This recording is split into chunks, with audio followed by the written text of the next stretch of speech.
फ़रदात के सिलसिले में आज हमारी छठी वीडियो है। तो आज की फ़रदात का सिलसिला शुरू करते हैं। आज हमारी पहली फ़र्द है फ़र्द बराए लीज़। अगर कोई शख्स अपनी ज़मीन का मुआहदा किसी शख्स या अदारे से करे मगर कब्ज़ा मालक का ही रहे, जैसा कि पेट्रोल पंप लगाने के लिए PSO वगैरह किसी कंपनी से मुआहदा करने के लिए लीज़ की फ़र्द जारी की जाती है। लीज़ के मुआहदा में मुअय्यन वक्त और रकम का ज़रूर अंदराज होता है। आसान अल्फाज में इसकी तशरीह ये है कि एक तरह का मुआहदा, अजारा, पट्टा, ठेके का कागज़। तो नाज़रीन, जैसा कि तहरीर से भी काफ़ी चीज़ें आपको वाज़ेह हो चुकी हैं कि फ़र्द बराए लीज़ जो है ना, अगर बंदा किसी भी अदारे के साथ या किसी भी कंपनी के साथ कोई ऐसा मुआहदा कर ले जिसमें कब्ज़ा मालक अराजी का ही रहता है, लेकिन वो रकबा उस कंपनी के नाम पे बतौर लीज़ जो है वो एक मुअय्यना मुद्दत के लिए और एक रकम का उसमें अंदराज होता है उस मुआहदे में, तो वो लीज़ जो होती है ना वो हो जाती है। जैसे PSO है, उनकी जो कम से कम मेरा ख्याल है जो लीज़ का जो ड्यूरेशन है ना वो 30 ईयर है, 30 साल। और इसी तरह से मुख्तलिफ़ कंपनीज़ हैं, मुख्तलिफ़ अदारे हैं जो लीज़ पर रकबा लेके तो फिर वो अपना जो है ना वो उनका जो भी प्लान हो उस पर वो अमल दरामद करते हैं। तो उसका कम से कम PSO का ऐसी जितनी भी मेरा ख्याल फ्यूल की जो कंपनी है उनका 30 साल है कम से कम मुआहदा होता है। तो फिर अपना पेट्रोल पंप वगैरह या कोई भी उनकी जो भी मशीनरी है वो इंस्टॉल करने की इजाज़त देते हैं। तो लीज़ का जो फ़र्द है वो इस तरह से जारी होता है। आज का हमारा दूसरा फ़र्द है फ़र्द बराए बै बहालत आर्डरैन। अगर कोई शख्स या अदारा किसी बैंक को अपनी मजबूरी ज़ाहिर करे और वो बैंक या अदारा उस शख्स को ज़मीन बहालत आर्ड रहन फ़रोख्त करने की इजाज़त दे तो उसको फ़र्द बराए बै बहालत आर्ड रहन कहते हैं। अच्छा, इसमें यह है कि बै का मतलब है कि प्रॉपर्टी सेल करना। तो प्रॉपर्टी सेल करना और वो रकबा जो है वो मॉर्गेज भी हो, मतलब कि वो किसी बैंक के आगे रहन हो। तो ये वैसे आम रूटीन में इस तरह से रजिस्ट्री वगैरह या इंतकाल वगैरह नहीं होते। मतलब आजकल इस तरह का कोई भी केस जो है ना वो मेरी नज़र से कम अज़ कम नहीं गुजरा कि कोई ऐसा रकबा हो कि जो किसी बैंक के नाम पे हो। बैंक के नाम से मुराद कि उस शख्स ने बैंक से लोन लिया हो और वो उसी कंडीशन में उसी हालत में आगे वो उस रकबे को बै कर दे, मतलब सेल कर दे। और वो जो कर्ज का जो मामला है वो जो नया मालिक बनेगा फिर उसके ज़िम्मे हो जाएगा सारा। तो ये आम सूरत हाल में ऐसा जो रजिस्ट्री है ना वो देखने में नहीं आई।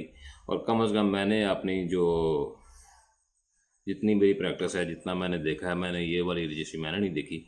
मतलब ये कानून में इसकी इजाज़त है लेकिन अदारे इस चीज़ को नहीं मानते, यानी कि बैंक इस चीज़ को नहीं मानते। वो कहते हैं कि आप पहले अपना लोन क्लियर करें, उसके बाद फिर आप इसको सेल करें या जो मर्ज़ी करें, लेकिन तब तक आप इसको सेल नहीं कर सकते जब तक आप लोन क्लियर नहीं करेंगे। लेकिन कानून में इसकी इजाज़त है बै बहालत आर्डरैन, यानी कि मॉर्टगेज की कंडीशंस में रकबा सेल हो सकता है और उसकी रजिस्ट्री भी हो सकती है, लेकिन कंडीशन उसमें ये होती है कि वो मॉर्टगेज के समेत ही रजिस्ट्री होती है, बै बहालत आर्डरैन होती है। तो ये आम हालात में ये इस तरह का केस जो है ना वो देखने में नहीं आता, लेकिन कानून में इसकी इजाज़त है। ऐसा हो सकता है अगर वो बैंक या अदारा इस चीज़ पर रजामंद हो जाए। तो आज का हमारा अगला फ़र्द है दियत, फ़र्द बराए दियत। अगर कोई शख्स खून बहा के तौर पर वो रकम या शय जो खून बहा के तौर पर मकतूल के वारसों को दी जाए उसको दियत कहते हैं। कि वो रकम या शय जो खून बहा के तौर पर मकतूल के वारसान को कातलान की जो जिसने कत्ल किया हो वो या उसकी फैमिली से या जो भी वो खून बहा के तौर पर जिसकी हमारे मज़हब में भी इजाज़त है कि दियत जो है ना वो दी जा सकती है और फिर मामला रफा दफा हो जाता है। तो अगर कोई शख्स जो है ना वो दियत के तौर पर रकबा देना चाहे तो उसके लिए जो फ़र्द जारी होगा वो फ़र्द बराए दियत होगा। मेरा आपको समझ आ गई होगी। अगले फ़र्द पे चलते हैं। फ़र्द बराए डोमिसाइल। मालिक ज़मीन अपनी सुकूनत या डोमिसाइल बनवाने के लिए फ़र्द बराए डोमिसाइल हासिल करता है। ये फ़र्द ज़्यादातर वो शख्स हासिल करता है जिसके शनाख्ती कार्ड पर मुस्तकिल और मौजूदा पता में फ़र्क हो। तो वो शख्स डोमिसाइल बनवाने के लिए अपनी रहाइश का सबूत देता है कि मेरी रहाइश फ़लाँ जगह पर है। ठीक है, मतलब वजाहत तकरीबन हो चुकी है कि अगर किसी शख्स ने डोमिसाइल बनवाना है लेकिन उसके शनाख्ती कार्ड के ऊपर जो एड्रेस है ना वो दो लिखे होते हैं। आपने देखा होगा शनाख्ती कार्ड के पीछे दो एड्रेस लिखे होते हैं। अमूमन एक ही लिखा होता है लेकिन उसमें कॉलम दो होते हैं। एक पे लिखा होता है मौजूदा पता और एक पे लिखा हुआ है मुस्तकिल पता। और अमूमन यही होता है कि वो एक ही पता होता है, मतलब कि दूसरा वो एज एन लिखा होता है, एज इट इज़, जिस तरह से ऊपर है वैसे ही नीचे। लेकिन कुछ लोगों का ऐसा होता है कि जिसमें दो पते लिखे होते हैं, एक आर्जी लिखा होता है कि मेरी आर्जी रहाइश कहाँ पे, और एक मुस्तकिल लिखा होता है कि मेरी मुस्तकिल रहाइश कहाँ पे। वो दोनों रहाइशें, दो रहाइशें लिखी हों तो वो दोनों में फ़र्क होता है। तो डोमिसाइल बनाने के लिए चूंकि आपको पता है कि वो शनाख्ती कार्ड की कापी साथ लगानी पड़ती है, तो वो उससे वो डिफाइन नहीं होता कि इसकी रहाइश असल में है कहाँ पे।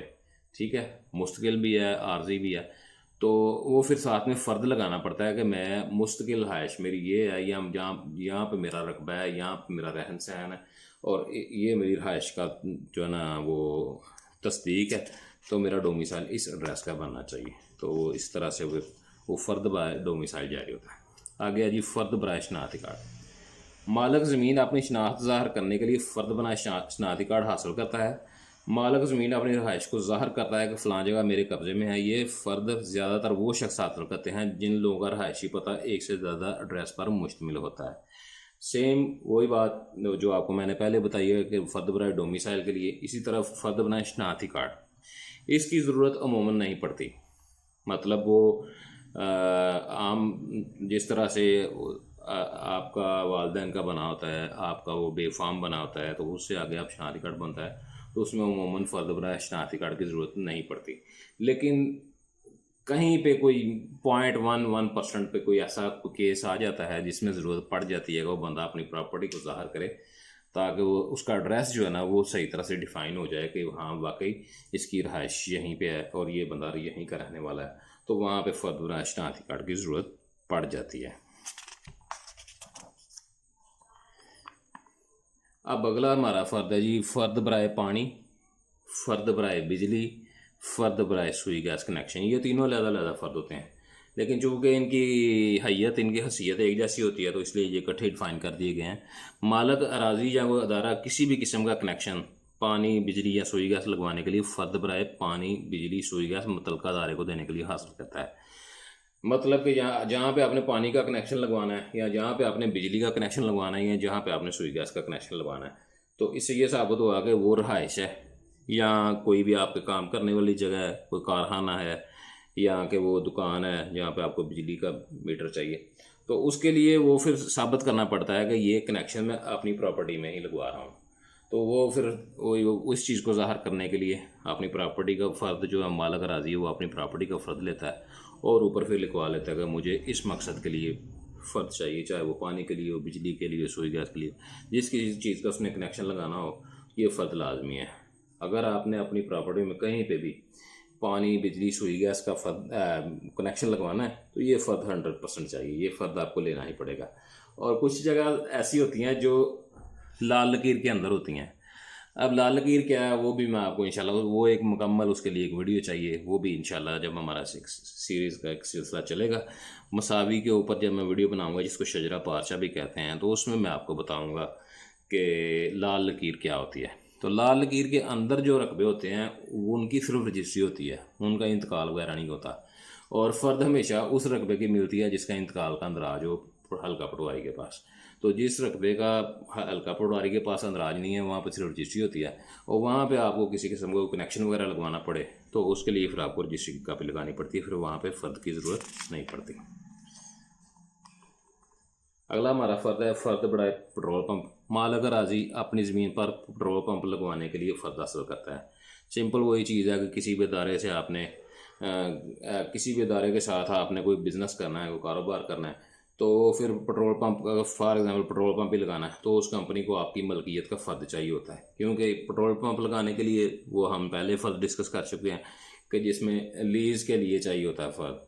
तो ये भी सेम उसी टाइप का है कि बंदा अपनी मलकियत ज़ाहिर करता है कि हाँ जी मैं इस रकबे का मालिक हूँ, और उस इस फ़र्द के साथ भी मुसावे की कापी लगती है जिसको शजरा पारचा कहते हैं, कि वो रकबा जो इस नंबरान हंस रहे हैं वो कहाँ पे है, लबे सड़क है, कहाँ पे आगे है पीछे, क्योंकि ये ऐसा काम है पेट्रोल पंप का कि ये तो लबे सड़क ही होगा तो तभी चलेगा, तो ये फ़र्द बराए पेट्रोल पंप होता है। आज का हमारा आखिरी फ़र्द है फ़र्द बराए नक्शा। जैसा कि नाम से ही ज़ाहिर है, मालिक राजी अपनी ज़मीन का नक्शा बनवाने के लिए बमा किला मुरबा फ़र्द हासिल करता है। इस फ़र्द को फ़र्द बराए नक्शा कहेंगे। नक्शा बनवाने के लिए मतलब आप कोई भी ज़मीन है उस पर आप कोई बिल्डिंग बनाना चाह रहे हैं, कोई फैक्ट्री बनाना चाह रहे हैं, कोई कारखाना बनाना चाह रहे हैं, तो उसके लिए आपको नक्शा मंजूर करवाना पड़ेगा। और नक्शा मंजूर करवाने के लिए आपको अपनी मलकियत ज़ाहिर करनी पड़ती है कि इसका मालिक मैं हूँ। तो उसके लिए भी आपको पटवारी से फ़र्द हासिल करना पड़ेगा। और वही बात कि अगर वो नक्शा बनाने के लिए आपके पास जो प्रॉपर्टी है वो लाल लकीर के अंदर है तो फिर फ़र्द की ज़रूरत नहीं पड़ेगी, फिर आप डायरेक्ट रजिस्ट्री के साथ उसको अप्लाई करेंगे। और अगर लाल लकीर के बाहर है तो फिर उसका आपको फ़र्द पटवारी से फ़र्द हासिल करना पड़ेगा, तो उसको फ़र्द बराए नक्शा कहेंगे। और वमा किला मुरबा जिसको हम एकड़ बोलते हैं, उसका मतलब यह है कि उसका नंबर हसरा सारा कुछ लिखा होगा, क्योंकि नक्शे के साथ नक्शे के लिए अगर आपने फ़र्द लगाना है तो उसके लिए फिर वही मसावी और शजरा पारचा की कापी की ज़रूरत पड़ेगी। और फिर अगर मसावी और शजरा पारचा की कापी तभी काबिल कबूल होती है जब किसी भी फ़र्द के ऊपर उसका नंबर हसरा दर्ज हो। तो जब मैं आपको फ़र्द की डिटेल बताऊंगा इंशाल्लाह अगली वीडियो में कि फ़र्द क्या होता है, इसको कैसे पढ़ा जाता है, तो उसमें इंशाल्लाह ताला आपको नंबर हसरा भी डिफ़ाइन करके बताएंगे नंबर हसरा होता क्या है। वो हमारी जो सबसे पहली वीडियो है रजिस्टर हकदारान ज़मीन की, उसमें उसकी थोड़ी सी डिटेल बताई गई थी। लेकिन अब जो हम इसको डिस्कस करेंगे फ़र्द को, तो अब आपको एक इसका पूरा एक मतलब इसका ऑपरेशन करके बताएंगे इंशाल्लाह आपको कि फ़र्द क्या होता है। तो उसमें आपको समझ आ जाएगी कि नंबर हसरा क्या होता है और इसको किस तरह से देखा जाता है, किस तरह से पढ़ा जाता है। तो ये आज ये हमारे फ़र्दात की एक सीरीज़ थी जो तकरीबन आज मुकम्मल हो गई है। इसके बाद जो है हम वो फ़र्द पे बात करेंगे, फ़र्द में क्या होता है, उसको कैसे पढ़ा जाता है। उसके बाद हम रजिस्ट्री पे बात करेंगे कि रजिस्ट्री क्या होती है, उसको किस तरह पढ़ा जाता है, किस तरह समझा जाता है। उसके बाद इंशाल्लाह ताला हमारे इंतकालात की सीरीज़ चलेगी, जो कि उसमें हर चीज़ को इंशाल्लाह सूरत हाल को सारी को क्लियर किया जाएगा कि किस किस्म के इंतकालात होते हैं और इसमें क्या क्या होता है। क्योंकि इंतकाल जो होता है वो जो लाल लकीर के बाहर रकबा है उसका इंतकाल होना ही होना है। अगर आप रजिस्ट्री करवा के 10 साल भी अपने पास रख लेंगे ना और महकमा माल के कागजात में उसके इंतकाल का इंदराज नहीं हुआ तो वो प्रॉपर्टी की वैल्यू कुछ भी नहीं है। वो बंदा किसी वक्त भी दोबारा फ़र्द लेकर किसी और के नाम रजिस्ट्री करवा सकता है। बाकी इस पर एक मैं मुकम्मल वीडियो बनाऊंगा जिसमें आपके तमाम इबाहम दूर हो जाएंगे इंशाल्लाह। तो आपका बहुत शुक्रिया, उम्मीद है कि आपकी आज की भी वीडियो की आपको समझ आई होगी। अगर कहीं पे भी आपको मेरी बातों की किसी भी चीज़ की समझ ना आए तो मुझे कमेंट्स ज़रूर किया करें, मैं इंशाल्लाह तो आपको पूरा जवाब दूंगा, आपकी तसल्ली होगी उस जवाब से। और मैं नहीं चाहता कि मेरी कोई भी दी हुई मालूमात अधूरी हो, तो बशरियत के तकाजे से गलती भी हो सकती है, तो उसकी मैं माज़रत चाहता हूँ। अगर कहीं पे कोई कमी हो तो आप मुझे ज़रूर कमेंट किया करें, उसका मैं इंशाल्लाह ज़रूर रिप्लाई किया करूँगा। आपका बहुत शुक्रिया।